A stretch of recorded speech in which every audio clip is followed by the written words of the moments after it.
Hey guys, how's it going? Long time no talk. I'm back bringing you something today that's super exciting. I have to thank my friend who sent me this link because I wouldn't have known this otherwise because I have not been paying attention.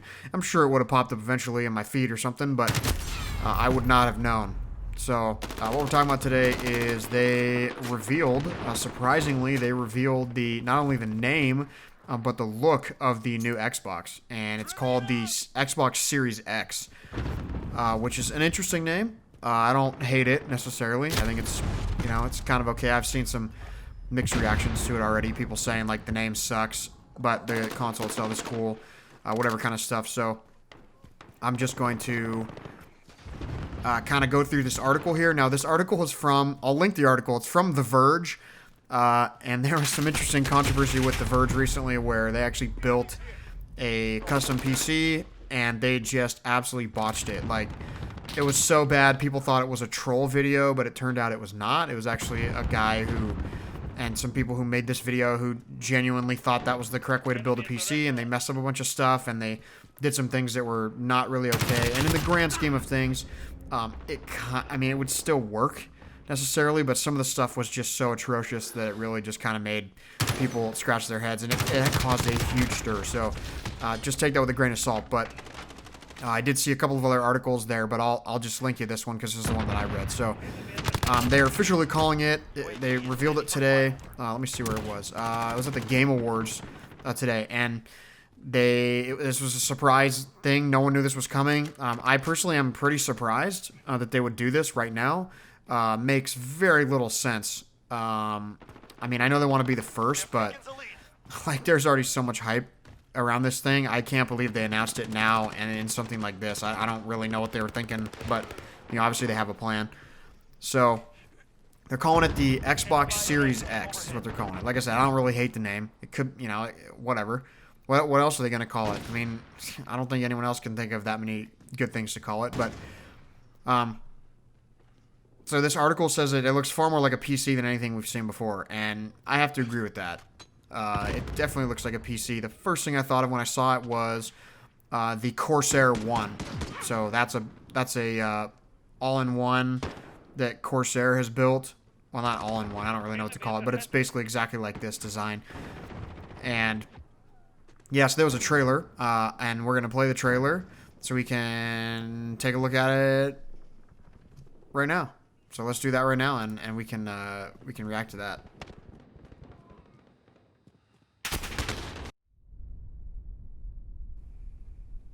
Now, I was only able to get this at 1080p, even though I watched it at 4K. I was only able to get it at 1080p, so we'll have to see here what it looks like.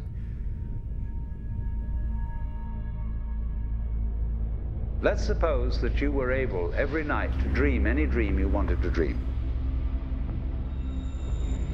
And that you could have the power within one night to dream 75 years of time. Now, this guy is named Alan Watts. He's like a Eastern and you philosophy would naturally, professor. as you began He's been on dead this for a while, adventure of dreams, I discovered him on fulfill all your YouTube wishes. a little bit ago and watched his stuff for But now a few weeks. let's have a surprise. Let's have a dream which isn't under control.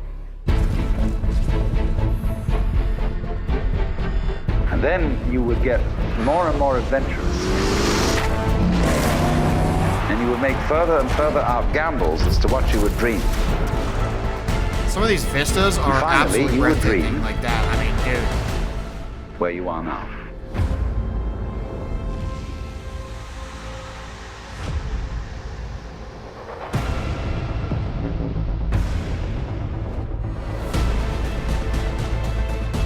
It's pretty hype, huh?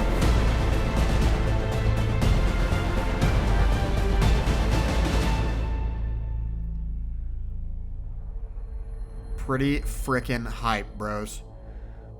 So yeah, I don't even know what to say about that. The first thing I thought was, like I said, that looks like a Corsair One. That was the first thing I thought. And then I thought, well, okay, that means the cooling is going to be absolutely awesome. Not that the Corsair One has all that great of cooling or anything, but just, it has adequate cooling for like really high-end parts. And, it's not like the best cooling you'll ever get, but it's adequate cooling for some high-end parts. So that was my first thought, was like, wow, the cooling on this thing is going to be absolutely exceptional, which is something that we've worried about, you know. Even my Xbox One X right now, I kind of, like, if you play a heavy-duty game, like even this game will do it to that, or Black Ops 4 did it also. It'll just really ramp up that fan.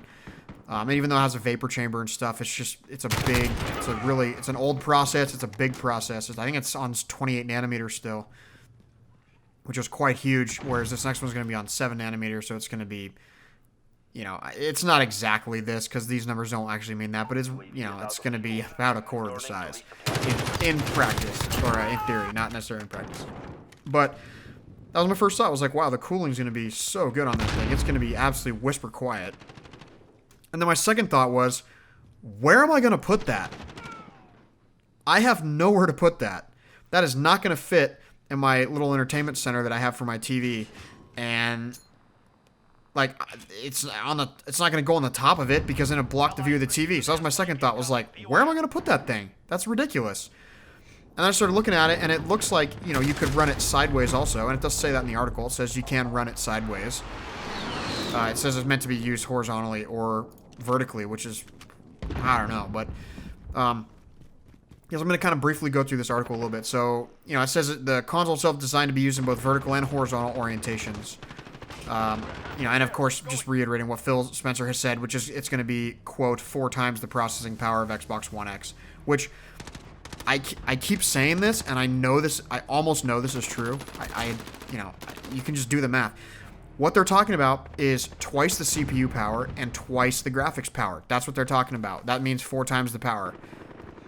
And I keep seeing things about that, and people keep talking about it, and they say there's no way it's 4 times and all this kind of stuff. It's like, guys, I've done the math already based on what we know about the instructions per clock of the old Jaguar architecture to Ryzen, or like the Bulldozer architecture, which is AMD's older architecture from the, you know, early 2010s, to Ryzen, and then Ryzen to Ryzen Plus, and Ryzen Plus to Ryzen 3000, which would actually be Zen 2, so Zen 1 to Zen 2. You can do the math and realize if the clocks are identical, it's going to be about an 80% increase, 80 to 85% increase or whatever, 75% increase. And these things are going to be clocked higher than these older consoles. These older consoles reach 2.3 gigahertz at the highest on the Xbox One X, and all they have to do is go to like 2.6, 2.7, and it's going to be double the CPU power, which is crazy, or instructions per clock. And then the GPU, they've basically said it's going to be about 12 teraflops, or it's been rumored for a really long time it's going to be about 12 teraflops, and you can't just say that number's pulled out of nowhere. That number came from somewhere. And Phil Spencer says it in this article, which I'll get to in a little bit, but he says it's going to be twice the power of the Xbox One X, which means a 12 teraflop GPU that's twice as powerful, and a CPU that's a 100% increase, which is double of the CPU power. And there's where your 4 times comes from. And I'll keep saying that because that's what it is. That's what it's going to be. So they also say that they used, so it says 4 times the processing power of the Xbox One X, quote, in the most quiet and efficient way, which is so good to hear. There's nothing worse. I mean, obviously I play with a headset, but I have a Sennheiser open headset, so you get a lot of outside noise kind of coming into it. So there's nothing worse than playing a game and being super immersed in the game and then having your fan spin up and be like, dude, what is that? Nothing worse, in my opinion. So I was also talking about how they used the Series X to showcase Hellblade 2. Now, this is from Ninja Theory. I had not heard of Hellblade 1, but they did make kind of a big deal about it. I think at E3 this last year. I'm not exactly sure, but I've heard about it. I heard some rumors about it. So I ended up watching that trailer earlier too, and I'll link that also. That is ridiculous. Like, some of the vistas and like the spread land in there, like the mountains and the rocks and just the environment looked absolutely unreal. I've complete photorealism. If you looked at that, okay, not complete photorealism, but we're getting real close, guys. Like, it looked unbelievable. So, you know, they said, and then they just reiterate that while they revealed the design here, they're not revealing the exact specs beyond what they've already talked about, which is no surprise. You know, we're definitely not going to get specs, in my opinion, until E3. I don't think there'll be any specs until E3, unless the only wild card is if Sony says that they're going to release their specs, or if they release their specs, then Xbox will do the same, I think. So anyway, so just, you know, kind of a reiteration of what we know. in the article. We've talked about this before on my channel, but the CPU is based on AMD Zen 2, which is the next version of Zen 1, which was already a 50% increase in IPC, or instructions per clock, to the Bulldozer architecture, which may be a little bit better, a little bit worse than what we have in the console now, which is the Jaguar architecture. So Zen 1 was already 50% more powerful, and then Zen Plus was another 5 to 8%, and then Zen 2 is another 15% on top of that. So you're basically looking at like a 70% IPC increase with this CPU. And again, if it's clocked slightly higher, then there's your 2 times more powerful CPU right there. And then the Radeon RDNA architecture, which is what the new Navi-based graphics are based on for AMD. So are also going to be using an NVMe SSD, which is the highest speed SSD you can get right now. And the Zen 2 actually supports PCIe 4.0, which is the highest version of PCIe that's supported right now, other than in the server space, where I think you can get 5.0. I don't know. But so that means we're going to get even faster SSDs than are even available right now, which is just unbelievable. Of course, it's going to have support for all the highest resolutions, and then you're talking about frame rates up to 120 FPS in games. We're talking about ray tracing, which is the newest, technology as far as graphics, which can make, especially lighting, look absolutely phenomenal. And then variable refresh rate, which means that whether the game always runs at 120 or whether it runs at 80 sometimes, or whatever, you're going to be able to. It's going to have support for the variable refresh rate, meaning that it can basically talk to your monitor and kind of, it happens so many times a second, it can work with your monitor to also refresh at that same speed, so you don't get any sort of weird tearing or what's the other one? Man, I can't think of it right now. Anyway, but you don't get screen tearing, which is where your GPU and your screen are not necessarily on the same page, and they're sort of refreshing at different cycles, and it causes some tearing, some artifacting, some different stuff. So, of course, they're not talking about the GPU performance just yet, but he does say, he said, we want to have a dramatic, this is Phil Spencer talking, he says, we want to have a dramatic upgrade from the Xbox One base console. So, when you do the math, we're over 8 times the GPU power of the Xbox One, which would be the Xbox regular one, and 2 times what an Xbox One X is. So, again, it reiterates here in the article, which, again, this is what I've already said, Xbox One X is a 6 teraflop GPU. So, they're talking about twice that performance, which means we're probably looking at about 12 teraflops. Now, there's another caveat to this, which is Digital Foundry, who's a channel I really love. They've already talked about how these Navi-based GPUs, which would be currently the 5700 and 5700 XT, are GPUs that have a teraflop rating that doesn't quite meet what it's actually doing. So the ones right now that are rated at like 9 to 10 teraflops or 8 to 9 teraflops are performing a couple teraflops above that. So it's kind of a weird like dissociation of what teraflop actually is. So there's this weird thing where, this generation's 10 teraflops is equivalent to 12 teraflops from previous. So, don't be surprised if like they say the GPU through RDNA or this, Navi GPU with this Series X is a 10 teraflop GPU or whatever. That's not going to matter. It's still double the performance. And that's what Spencer's saying here. So I don't think we should pay as much attention to necessarily the numbers, because it's one generation to a different generation. They don't necessarily compare exactly equally. And I couldn't tell you why that is. I don't know that much in-depth knowledge about why that would be, but so basically they were also saying, this is GameSpot, they referenced GameSpot in the Verge article, talking about how this console is about as wide as an Xbox One controller, so roughly like the same width as a controller, and then about 3 times as tall, obviously not like laying down flat, but like standing up. Like I said, I don't know where I'm going to put that. I just don't know where that's going to go in my room. I don't know. We'll have to see. It's definitely not going on the carpet, that's for sure. That's an absolute nightmare, and everything waiting to happen.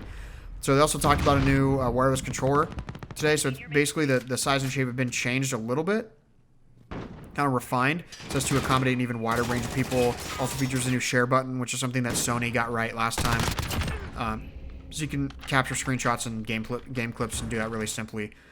But it's a little bit smaller, apparently.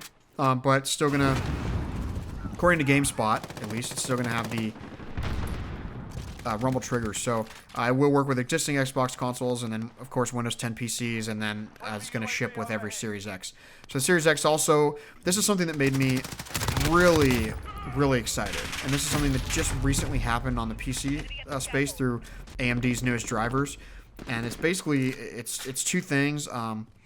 One of which I don't really know exactly what that is, but the other one is really cool. So this one is, there's one called, it's called auto low latency mode. I should slow down a little bit here. So it's going to have, the console is going to have auto low latency mode, which they call ALLM, which, you know, it's really anybody's guess what that means, but also it's going to have dynamic latency input. So now that I'm reading it, I'm not 100% sure that's what AMD just released in their driver, now that I just say that. But basically what AMD did was they did this thing where they made it so that when you're inputting with the mouse, like when your mouse is moving, it can actually dynamically change the resolution in the background. And this is just on PC right now. And it basically maintains a higher frame rate. So I should take back what I said. I don't think this is necessarily something that we have on the PC yet, but basically this just confirms to me that this is not just a 100% increase in CPU power, maybe even 125% based on how they clock it. It's not just a doubling of the Xbox One X, which, as they said, is 8 times the processing power of the original one. Like, I've said before that this is going to be the biggest jump in generation since the original Xbox, the OG Xbox, to the Xbox 360 or PS2 to the PS3. And in those days, the jump between generations was absolutely massive. Like, you're talking, you know, like some of these you went from, you know, like for example, in the earlier days you had Nintendo, which was 8-bit, I believe, and then Super Nintendo was 16-bit, and no, Super Nintendo was not 16-bit. They just went straight to 32, I think. They skipped over 16, which was like an upgrade, and so then you end up going to Nintendo 64. So it's just, like, they were doing this stuff crazy, but at this point, you know, we're talking about 8 times the GPU power of the original Xbox One, which is already, like, I mean, I don't know. That's a lot. I mean, it's not like an unbelievable amount, but it's a lot. And when you look at the Xbox One X, that can already do 4K at 60 FPS in a good amount of games. It can already do 4K 30 in almost any game, and they're going to double that power. So that means we're going to get potentially 4K 120 hertz in some games, and possibly 4K 60 in almost every game, because I don't think there's any games that don't run at 4K 30 right now on the console. So this at least means 4K 60 is going to be basically the minimum, and as it should be, which is really cool. But basically he talks about it being the basically being the most responsive console ever. So there's a lot of things that have to do with input lag, depending on what sort of frame rates you're playing at. You know, and there's been a lot of testing on PC about the higher the frame rate, the less input lag you get, and the more responsive the game feels overall. And that's just something that they've made pretty clear as far as, you know, just wanting to make this really low latency. And they're talking about, you know, this is designed for a future in the cloud, and it's going to combine the hardware and software to make it easy and as possible to bring great games to console and elsewhere. They're basically trying to do a lot of stuff to make it more responsive, and that's been one of the issues with consoles in the past, is just using a controller. There's just this sluggishness when you use it. Like, you move the stick and it doesn't quite register on the screen right away, and obviously that's going to be a problem when we're getting into things like cloud streaming, you know, their cloud service and all that kind of stuff, and like the Google Stadia. Like, once we're talking about things that are, you know, streamed from somewhere else, like they're played on hardware elsewhere, and then you stream them, there's latency is a huge issue with this. So, and it just kind of reiterated in the article that there has been rumors since the beginning, basically, that they were going to do 2 versions of a console, a cheaper version and a more expensive version, and they have not commented on that yet, and they've not talked about it yet. You know, this article says that since they call it the Series X, suggests there's not just going to be a single console. I think so also, but I don't know if that's necessarily going to be a lesser powered console, or if they could just be calling it that so that there's just iterative upgrades on it. Like, maybe every 2 years there's a new Series X, and it's just not, you know, it's just more powerful hardware, or, you know, maybe even it could be modular. I know some people have suggested that, and I'm not saying that I think that'll happen, because that'd be kind of crazy. But, you know, it'd be, if they did do something like that, it would be like a PC where you could just swap out a part and make it more powerful. But I don't think that would be, I don't know. it's going to be an APU, so it's not like you can just take out the graphics card and put in a new one. It should be, I'm assuming it's going to be an APU. I mean, they haven't said that yet, but APU means it's, you have a CPU and a GPU on the same actual die, the same piece of silicon, so that doesn't, so they're not separate entities. But I don't know, man. And apparently Sony confirmed that they're going to be calling it the PS5, which I'm pretty sure everyone's super shocked by that. But of course, Microsoft is saying they're going to be the fastest and most powerful. So we'll just kind of have to wait and see, honestly. I think these are going to be remarkably close consoles. And I think, just like previous years, it's not going to be a teraflop war, which is something that we got into the last time, because what they've realized is, hey, if you have, 6 teraflops, that's enough to basically do 4K. The PS4 Pro has 4.2, I think, or something like that, and that's not enough to do real 4K. And honestly, even 6 teraflops is barely enough for something like a console. It's not enough to do it on a PC, but it's barely enough on a console. So I just think they both kind of realize, like, hey, if you can just bump it up to, like, near 10, like, if they can just get 9, 10 teraflops out of it, that's going to be plenty to do 4K, whatever they want. So if they double it and they get around 12 teraflops, that'll be plenty, and then the CPU will be more powerful. But we're talking about some really, really, really serious upgrades. And, we've talked about that before. And on that front, nothing's changed. So if you want to see more in depth about just specifically that, you can look back at my other video talking about the Xbox Scarlet, Project Scarlet, and just kind of the specs we know so far and stuff like that. But it's going to be epic, guys. I still am asking myself, where is that going to go? That's just such a... I don't know about that design. It's a cool design, and functionally it's going to be awesome. The cooling is going to be sensational. And it looks different. But I'm just saying, just combining the fact that it looks like that they redesigned the controller, that they've put in this much, much, much, much more powerful hardware. They put in this unbelievably forward-thinking hardware. As far as SSDs and ray tracing and all that kind of stuff, they're basically looking way ahead. And with all these other things in there, like these auto low latency modes and these dynamic, responsive input, or I don't even remember what it's called. With all that kind of stuff, you just have to think, like, man, they're really going all out. They really are. And I would have to imagine Sony is probably doing something similar.